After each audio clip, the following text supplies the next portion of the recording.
And in this talk, I will focus on embodied musical synergies. Now, basically, I conceive of them as different forms of agent-word relationship that emerge through musicking.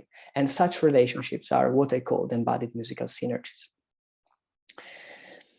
These synergies can involve interactions with social, physical, or cultural elements of the world in which we are situated. And to better examine how such relationships are formed and transformed in musical activity, I want to rely on the theoretical tools of an approach known as 4E cognitive science. So the main conceptual tools at the heart of this approach will be presented in the introduction. And then the preliminary insights that I lay out in this introduction will help me illustrate how a range of musical synergies can be forged between people and things across multiple levels within musical activities. So I will focus on these musical synergies in the second part of my talk, where I will be presenting 2 quantitative and 2 qualitative studies that were recently published. And in the conclusion, I will then examine how this notion of musical synergy can potentially inspire novel cross-disciplinary research and theory, revealing music as an embodied, embedded, extended, and enactive, or 4E phenomenon. And so let me start by examining the 4E approach from a general perspective before I zoom in to music more closely. And I know that I might preach the already converted, but I learned that it's very important to start up by illustrating in detail and articulating the main ideas at the heart of the 4Es, because there are several different interpretations really, and therefore it's always good to be very precise to make sure everyone agrees on what we are talking about.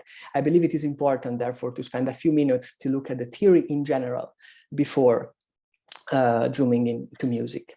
And so this introduction comes also from a book chapter that Fred Cummins and I recently submitted. And I want to start by saying that much of the unheralded advances of last century science are largely unnoticed by the general public.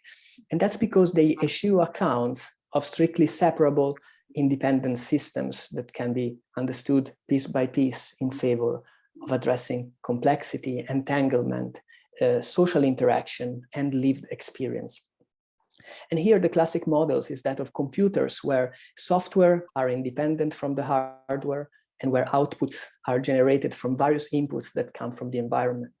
And this model, I'm sure you are all familiar with it because it has dominated the cognitive sciences in the last 60 years, positing strong equivalence between minds and computers. And in this scenario, categories such as complexity, social interaction, or entanglement do not make for simple headlines, whereas accounts in which organisms and their world are separate from each other and minds are seen to stand at an unbridgeable remove from their body are understood more easily. Nonetheless, I would argue that our best understanding of the natural world, of biology, ecology, and the social sciences has led to the recognition of the many ways in which subjects and words are co-defining and inseparable. And we have also entire disciplines that are devoted to explore this relationship in detail. And just to give you an example, we could think of the work by Susan Oyama, who emphasized the codependencies of organisms and their associated ecological niches, as well as the mutuality of developmental and evolutionary processes. So this work basically points to a deep complementarity of living systems and their environment, which play out at both ontogenetic and phylogenetic levels.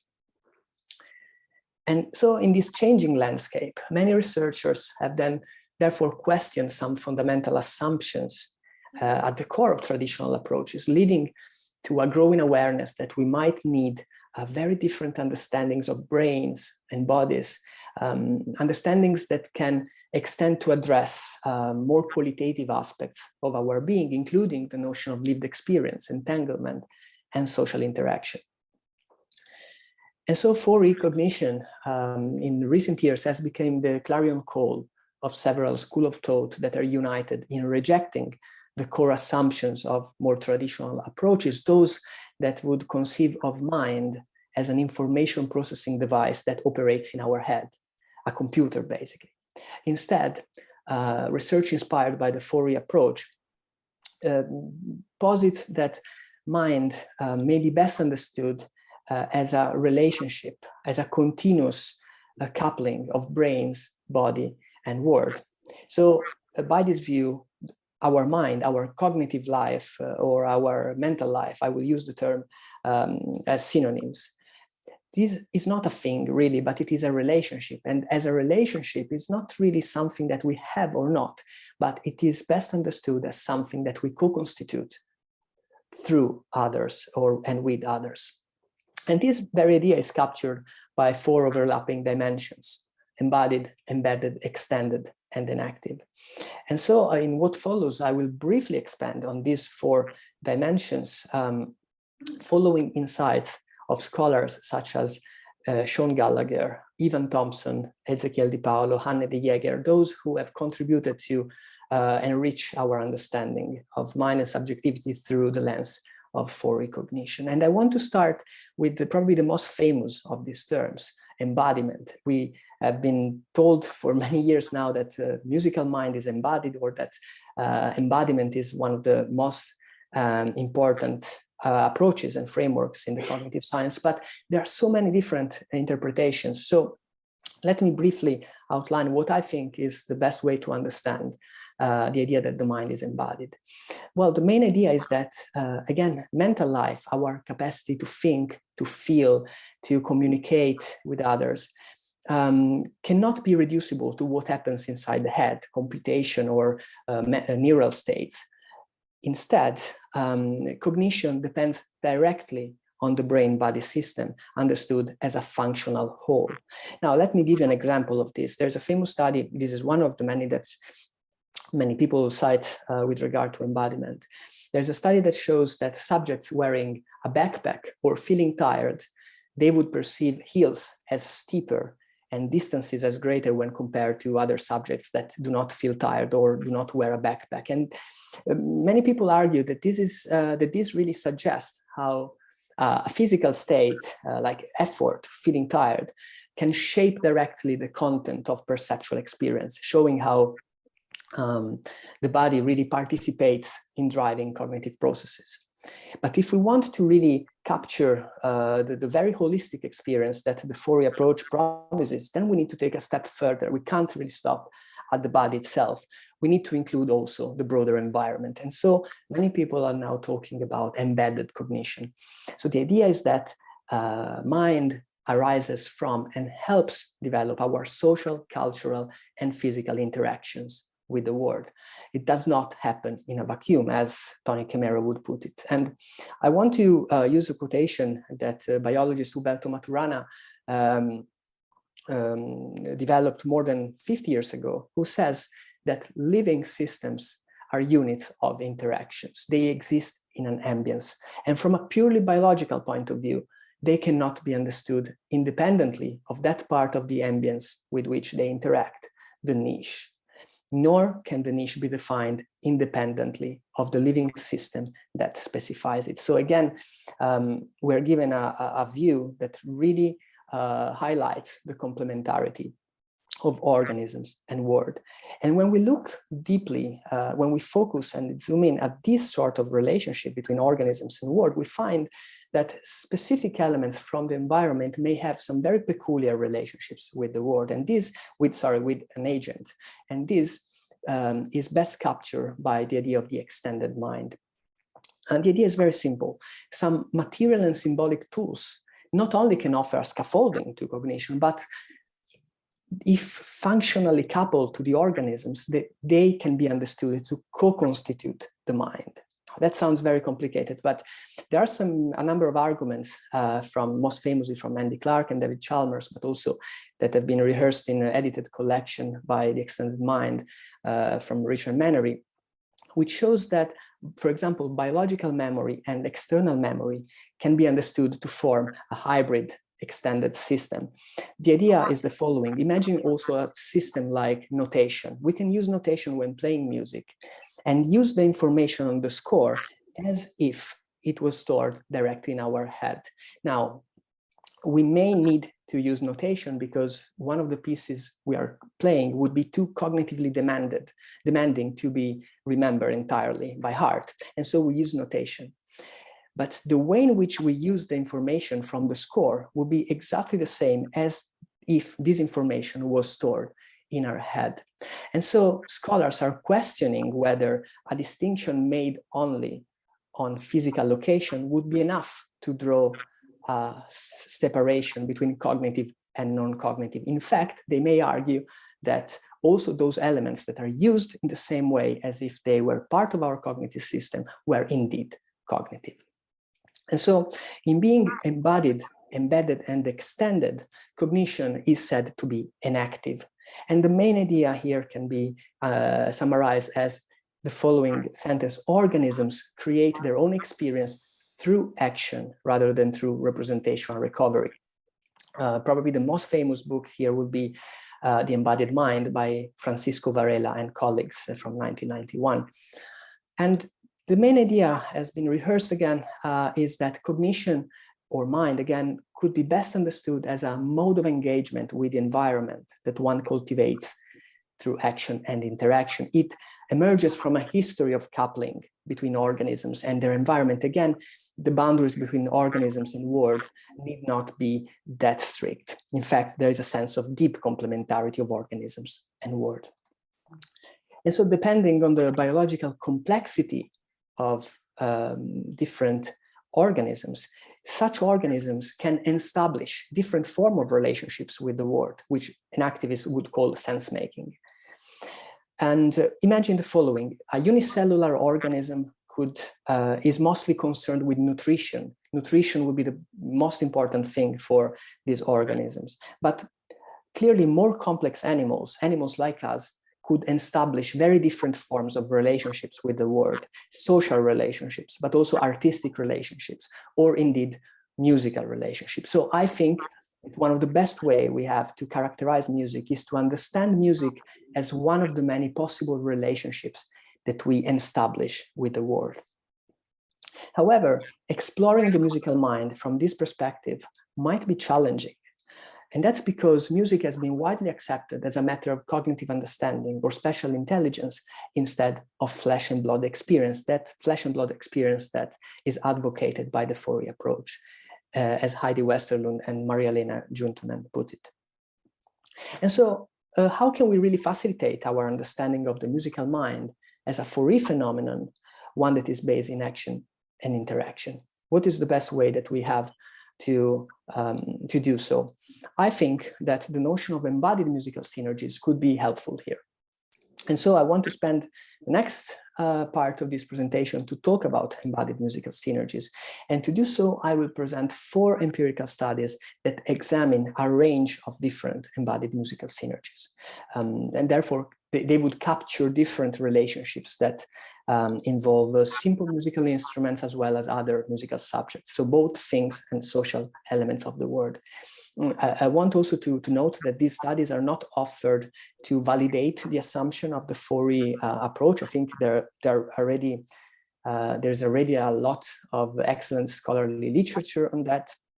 But the only thing that they offer, that these studies offer, are examples of the variety of musical synergies that action and interaction in music bring forth. So musical synergies take on multiple forms, including very early engagements with music, those that develop in early childhood. And this is exactly the topic of the first study that I want to share with you today. This was published a few years ago with René Timmers, but also with Sabine Humius and Sarah Gerson. And in this study, I wish to illustrate a kind of embodied musical synergy that may develop between infants and a sounding object, basically, where the interplay between these two elements is defined by the action of the infant, but also by the affordances of the object. So the study examined how active musical experience So again, a kind of embodied musical synergy that plays out in relation with the environment. And in this case, this active musical experience would be drumming a toy stick on a toy drum. Well, this activity would shape the sensitivity to audiovisual synchrony in infants. And audiovisual synchrony is a very basic skill. It's basically the synchrony between sounds and observed movement, but it's also very important because arguably is one of the most important things that we do when musicking, when doing music, but also when listening to music. We have to be very much aware of the synchronicity between movements and sounds in order to participate. So we want to understand where this ability comes from and what is the best way to facilitate it ontogenetically. So to explore this idea, we recruited 60 infants, about 6-7 months old. We divided them into 2 groups of 30 each. First group was doing an active training, so they were sitting on the laps of their caregiver, and they were invited to hold a toy stick and play and drum on a toy drum. Of course, they were the caregivers were helping with the movements, and this was lasted for about 5 to 6 minutes until the babies were bored. The other group, instead, they were doing an observational training. So they were again sitting on the laps of their caregiver, but this time they were only observing myself playing with the drums. So active training versus observational training. Now, after this, we put them, after this familiarization phase, we placed the infants in another room. And this room has a very big screen divided into 2 videos. The videos were the same, but one was synchronous with the audio and the other one was delayed, either 300 or 600 milliseconds, resulting in an asynchronous video. And so where would the infants look at?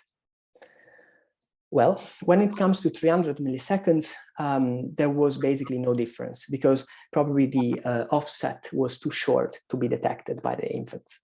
But when it comes to 600 milliseconds, we see that infants looked more at the synchronous video if they did an active training. So if they had a first-hand experience with drumming and with the drum.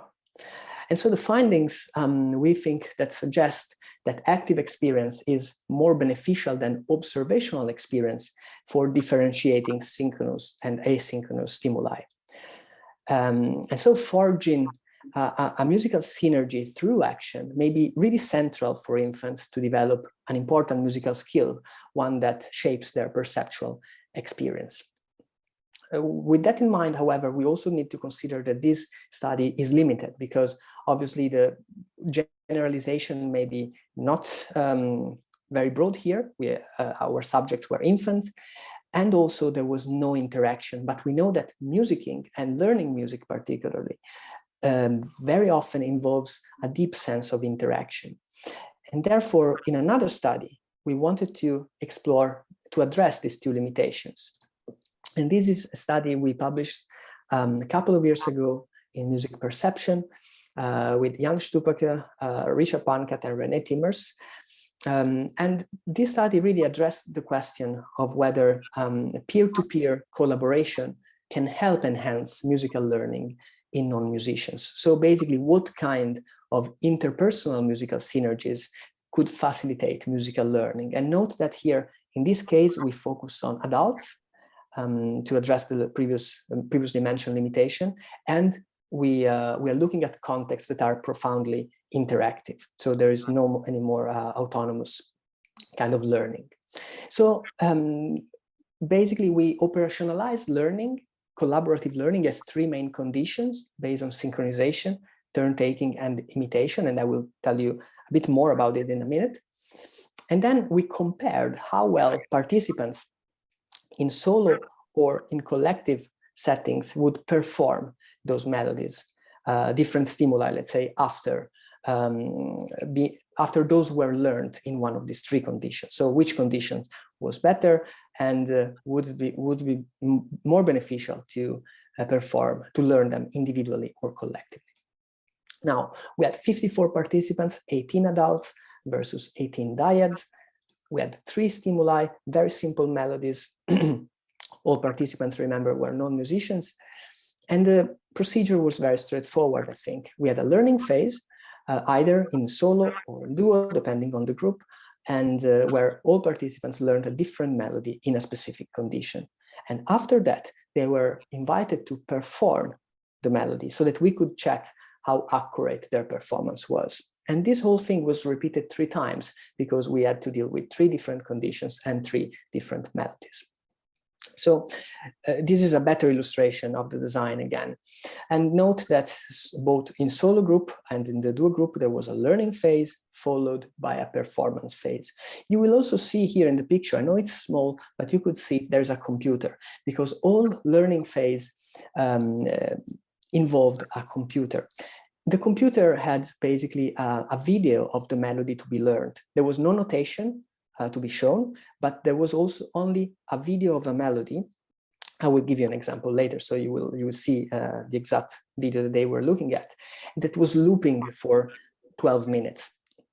And so participants were invited to follow the instructions that were given in the video. We manipulated the video so that they could engage in the 3 different conditions, either by themselves with the video or with another partner. So let me give you a more precise example. In synchronization, the learning phases based on synchronization involved the participants playing along with the video by themselves. But a synchronization done with another participants involved participants playing together in synchrony with the video. When it comes to turn taking, instead, there was an alternation between individual participant and computer. So each of them were playing small chunks of the melody. But in the duo group, participants were alternating between each other. So they were following the video. The instruction was to alternate with each other. And similarly, in the imitation condition, participants were instructed not to play along with the video, but just to observe. There were some pauses in the video so that they could first look at the video and then imitate in the case they were alone, or they were asked to imitate only one participant. So one participant was instructed to observe the video, to play, and then the other was instructed to look at the other participant. So very complicated, but at the end it worked. Now, let me give you an example to give you a better sense of how this works. In this case, I want you to imagine you are taking part in this experiment. You are doing a duo. You are in a duo group. So you are sitting in front of a piano, and there is someone close to you who is engaging with the video in front of you, and you are asked to play a melody in turn taking. Now, this is the melody. This is just informative for you. They were not looking at it. They were only looking at this video. So let's see if that works. But even if it doesn't, in terms of sound, you will notice that there's a avatar popping up, and this means a participant on the left has to play. Now, participant on the right. Participant on the left. And so this video was looped for 6 minutes, not 12, because after 6 minutes, the order of the avatars would swap, so that each participant would have a chance to play the entire melody. Also, thank you to Richard Pancat for playing and recording this stimuli. That's his hand on video. So after each learning trial, we asked participants to perform the melody that they learned in the test phase. So in this slide, you would see the results of the study. How accurate was the performance of the melodies when comparing each learning condition? Now, note that each bar here represents the distance from the original melody. So the higher the bar, the more mistakes, okay? So participants in the solo group performed more wrong notes during performance done after imitation when compared to synchrony and turn taking. And similarly, participants of the duo group played more wrong notes when the learning was done in synchrony with others. Sorry, more right notes, right? When learning was done in synchrony with others when compared to turn taking or imitation. And the same also when you compare the performances of each learner within the dyad. So in all 3 cases, synchronization was the best kind of performance. So a performance done after synchronization would be better than the other two, particularly imitation was quite bad. So it's important to say that this study does not show that learning in duos is better than learning alone. Of course, the accuracy for both groups is actually the same.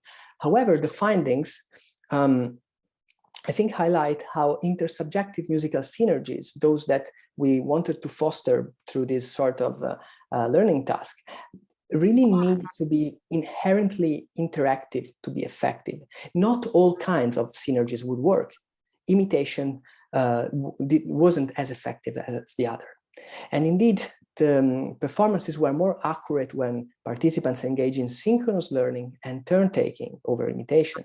So novices could actually maximize their learning when they actively participate in the generation of the musical material. And we interpret this in terms of shared responsibilities. Imagine that you are playing with someone else in synchronization or in turn-taking. Well, if you make a mistake, this mistake would be much more important for the other person than when you are playing in imitation. The one mistake on your side in synchrony or in turn-taking could disrupt the entire performance. But in imitation, instead, there is probably not so much, a mistake like this would not create such a big disruption. In fact, you could, for example, have novel strategies to address the mistake and do something else, and perhaps even end up with a good performance at the end. But it is probably this idea of shared responsibility that shaped how these kind of synergies were forged. So it is only when there is a strong sense of action and shared experience that learning could be maximized. And this idea of shared responsibilities also points to one of the main ideas from for-week cognition, as we saw that cognitive processes are distributed across the entire body of living subjects, but also between people. And this idea of shared responsibility is not only present in this study. In fact, in our next study, I want to go again on this idea of shared responsibility, but this time I want to focus on a different form of interpersonal musical synergies, those synergies that emerge from individuals with different expertise. Now, in the case we just saw, the kind of expertise of both participants was the same, basically. They were all novices. But in this case, instead, this is a qualitative study published a couple of years ago. We wanted to ask our different teachers, music teachers, how they could describe their individual and collective musical settings and how they establish different relationships with their students in such context, meaning what kind of musical synergies are formed and transformed between students and teacher within musical classes. So to answer to this question, we recruited 11 participants. This was a qualitative study, but we did not actually do interviews. Instead, we circulated a questionnaire and asked participants to think very carefully of their replies, go multiple times over their answers, and send it back to us after a couple of weeks. And for us, I think this allowed teachers to really compare the two pedagogical settings in a detailed and personal ways. Also because we specifically we deliberately ask non-specific and broad questions. Here are some examples. You see how broad they are. What are the aspects that you like the most? What are the main differences between individual and collective lessons? We really wanted to let our participants follow, individuate the right path for them. We didn't want to force any kind of, or to influence our participants too much. Okay, so the data were then analyzed via grounded theory approach, and different categories and codes emerged in our analysis, but I don't want to take you through each of these categories. Instead, I want you to focus on one common element that emerged across all these categories, and this is the idea of presence. So let me just give you some brief examples of the quotations from the statements of our participants. Here is one who talks about what happens in individual tuition. I tend to want to control the trajectory of the lessons, perhaps more than I should. I don't know if this would be better in terms of musical learning, but it is an ethical idea that I believe in. Another participant, when talking about collective tuition, says that a teacher satisfaction lies in the fact that it can trigger a healthy competition between participants. Dealing with different levels, it is also a joy whether a skilled student may be encouraged to take a teaching role for his or her fellows. And again, there's a certain energy that comes from working and learning in a group. I think students learn a lot from each other as well as from the instructor.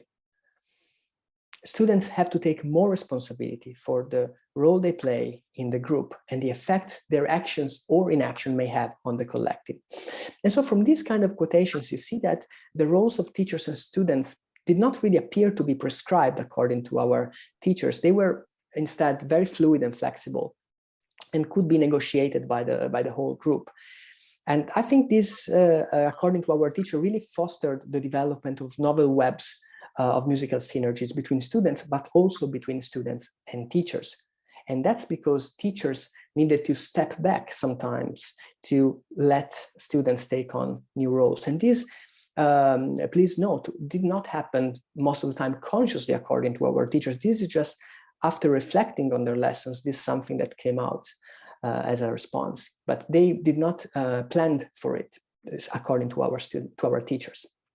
So students could really complement some existing teaching goals, allowing novel musical synergies to be formed within this learning context. So in a way, teaching could be understood in this context as a sort of extended process. Again, goals and responsibilities may be seen to be negotiated in real time.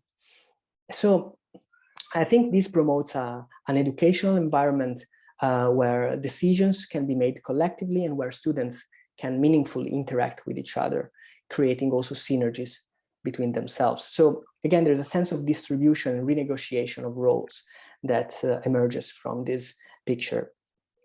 And in this case, this was a qualitative study. So I want to give you another study, the last one, which is also qualitative and which also focuses on a more formal pedagogical context. But this time, we're going back to students.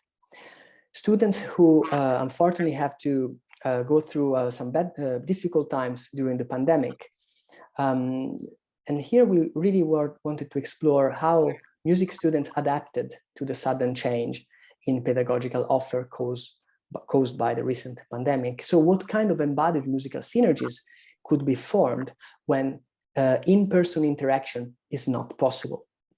So you see that in the other studies, in-person interaction was the main thing, but in this case, because of the pandemic, some of the students needed to engage with each other in a different way.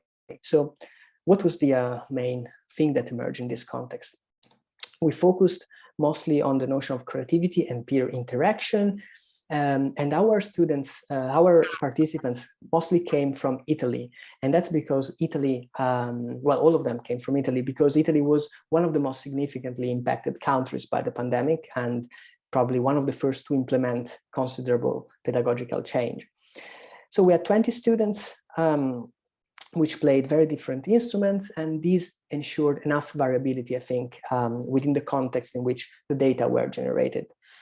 We used, again, a similar design as the previous study, so no interviews, but questionnaires being shared and circulated via email. This time the items were only 13, not 20. And our respondents were encouraged to offer concrete examples as well. The questions were, again, very non-specific and broad. They talk about how they ask about their collaboration with other students without really going into details, what kind of difficulties, and describing their own experience. These are just examples. And this time I want to give you some brief excerpts from the different categories that emerged in our analysis, particularly 3 cases. First one about performance. So we asked whether, what was their experience when learning, when their pedagogical offer changed from in-person to remote. And one student says that he or she has discovered novel things with the help of a classmate who is also preparing the same repertoire for his final exam. It is like she or he, we had to reprogram how we engage with the piece and find something new to keep ourselves focused during the lockdown. So using technologies with more time at disposal, we think really equipped students with some more opportunities to explore novel learning possibilities collectively.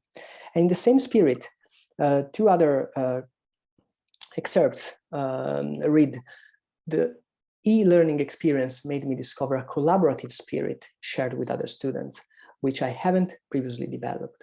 Collaboration was there also before the lockdown. Let's say that through these regulations, I have realized that I have a number of colleagues in the exact same situation as me and recognize the power of helping each other and make interesting projects together online. And so these were just, of course, very brief examples, but really a need to compensate for the lack of physical presence and interaction has been reported consistently in our study.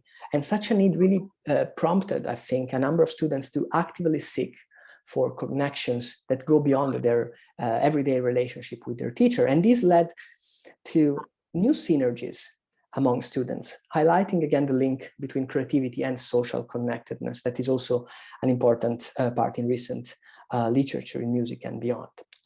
We can also have a look at these results from a more inactive point of view, showing that we can talk about embodied musical synergies in the sense that most of these students were not supervised, so they had to take action first.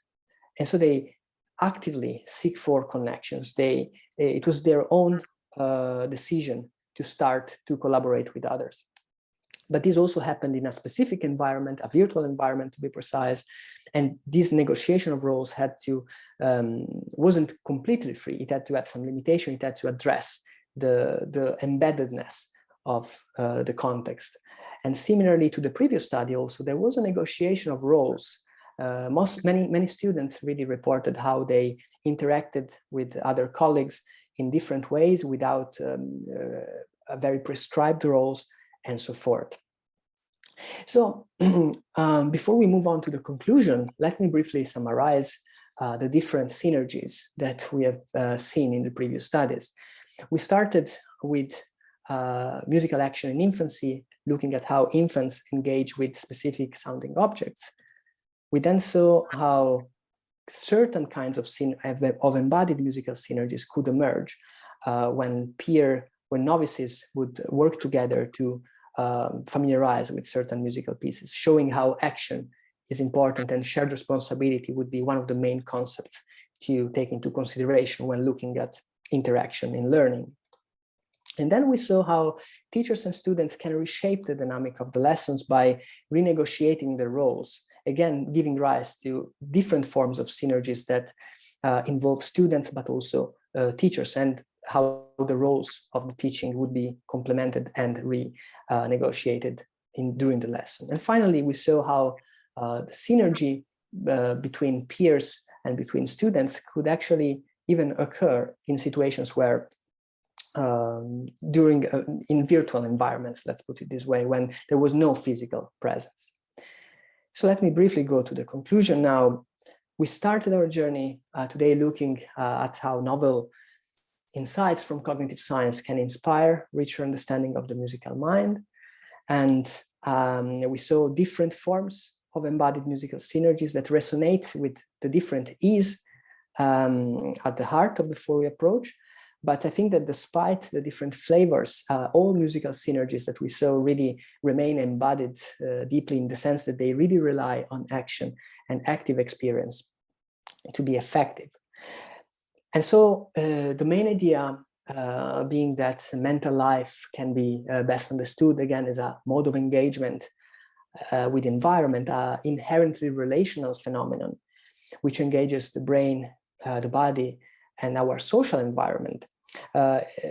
Music here is an important, let's say, human activity that captures well such a web of relationalities, and particularly it does through the notion of musical synergies. I hope I had make a case for it. And this view therefore promotes a decentralization of music cognition from the head.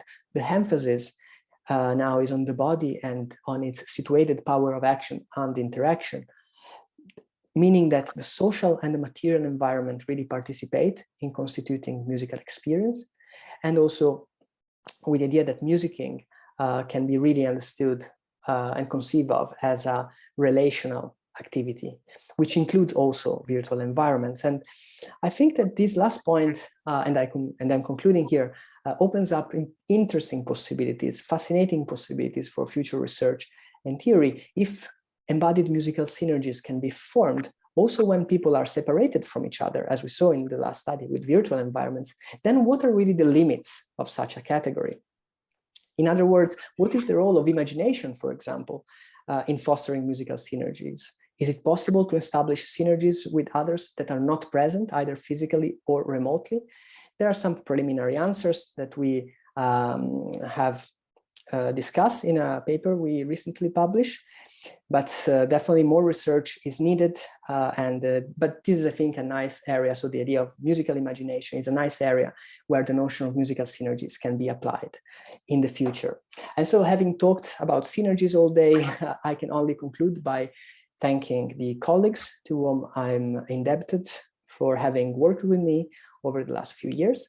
And finally, let me also remind you that much of the work discussed today can be found in a recent monograph that came out this year for MIT Press. It is open access, so you can download it for free from the MIT website. So I look forward to your comments, and thank you very much.